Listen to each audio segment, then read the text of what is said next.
Hey friends, we are going to do the semi-hanging exercise for the Schroth method today. To do this at home, you're going to need a set of stall bars or perhaps a home setup using a dowel, yoga strap, and a door anchor. And I do have another video that lays out how you can use those pieces of equipment to set up this type of system at home so you can do this exercise. But we're going to start by walking forward really close to the bars, and you're going to grab onto the bar that's closest to your forehead height. Before you even move, start in that best postural correction. So find equal weight through your feet, standing tall, ears over shoulders, shoulders over hips, hips over ankles, lining up nose and belly button. And then from here, you're going to sit like you're sitting in a chair. So you're going to hinge from your hips. Let your knees come forward to hit the bar in front of you or the door or the wall in front of you. Try to keep your neck nice and long, gaze straight ahead. And we're gonna do 3 rounds of this exercise. Arms tend to be what gets tired first. So in the first round, you're thinking about creating lots of elongation through your spine, stretching head to hips, letting hips sink low, pressing head high, taking maybe 3 or 4 breaths, or until your hands get tired and you need a little rest break. So every inhale growing tall, growing wide. Every exhale working to keep that length, pressure, and tension. And then we'll take a little break from this. You can come back up into standing, maybe shake out your hands, stretch your wrists for a moment, and then we're gonna do a second round. So the first round is all about just focusing on this nice spinal elongation. Round 2, we're still gonna want lots of elongation, but emphasis is gonna be on expansion through the concavities of your back. So really starting to use your breath to create that expansion. So as we come back to get set up for round 2, same thing, walk nice and close to the bars. Grab the bar that's closest to your forehead height, and then you're gonna sit like you're sitting in a chair, hinging from your hips, trying to keep your spine long and lengthened. And first breath in, continue to elongate. And then from here, we're gonna focus on expansion. So inhale, think about lengthening and expanding and opening the concavities of your back. As you exhale, try to maintain that expansion. So inhaling, coming forward and upward on the side of the prominence, out and back on sides of the concavity. Really focusing on finding that best 3D postural correction here. Trying to keep spine neutral, neck long. As hands start to get tired, you can take maybe 1 more breath.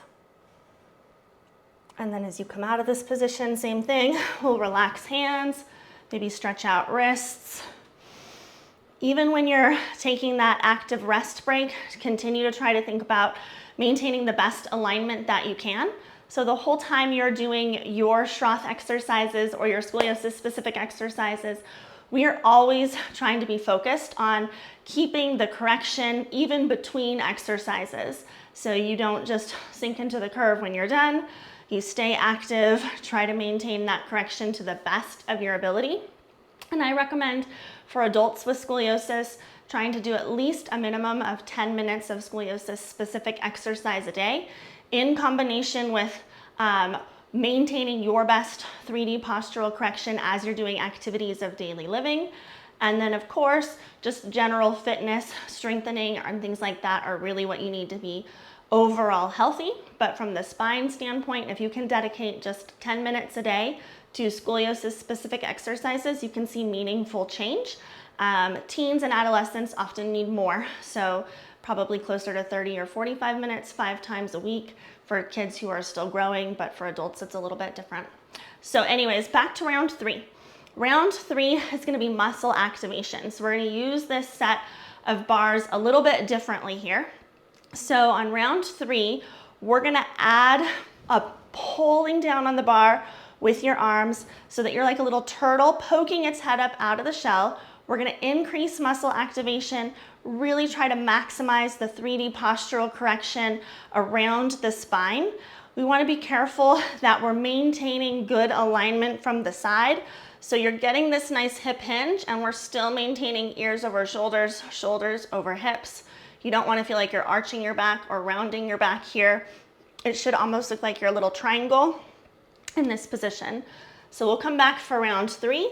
Again, walking in nice and close, grabbing that bar that is closest to forehead height. Sitting like you're sitting in a chair, neck is long, gaze straight ahead. Find the length throughout your spine. Think about expanding through the concavities. And then on your next breath, inhale, lengthen, expand and open through the concavities of your back. And as you exhale, pull down on the bar to lift up just a little bit. Inhale and lower back down. And then exhale and lift, activating your shoulders, increasing stability around the trunk and core. Inhale, lowering down, and exhale and lift. It's a small motion.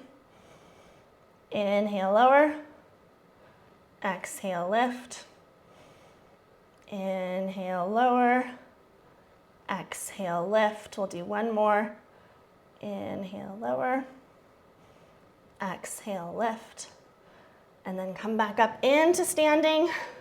Again, trying to keep that best correction that you can. It's always about just doing the best that you can in the moment that you're in. Some days you might feel like you do better. Some days it might be a little more challenging. Consistency is key. If you stay with it, you will see change for the positive over time. And that's what this is all about.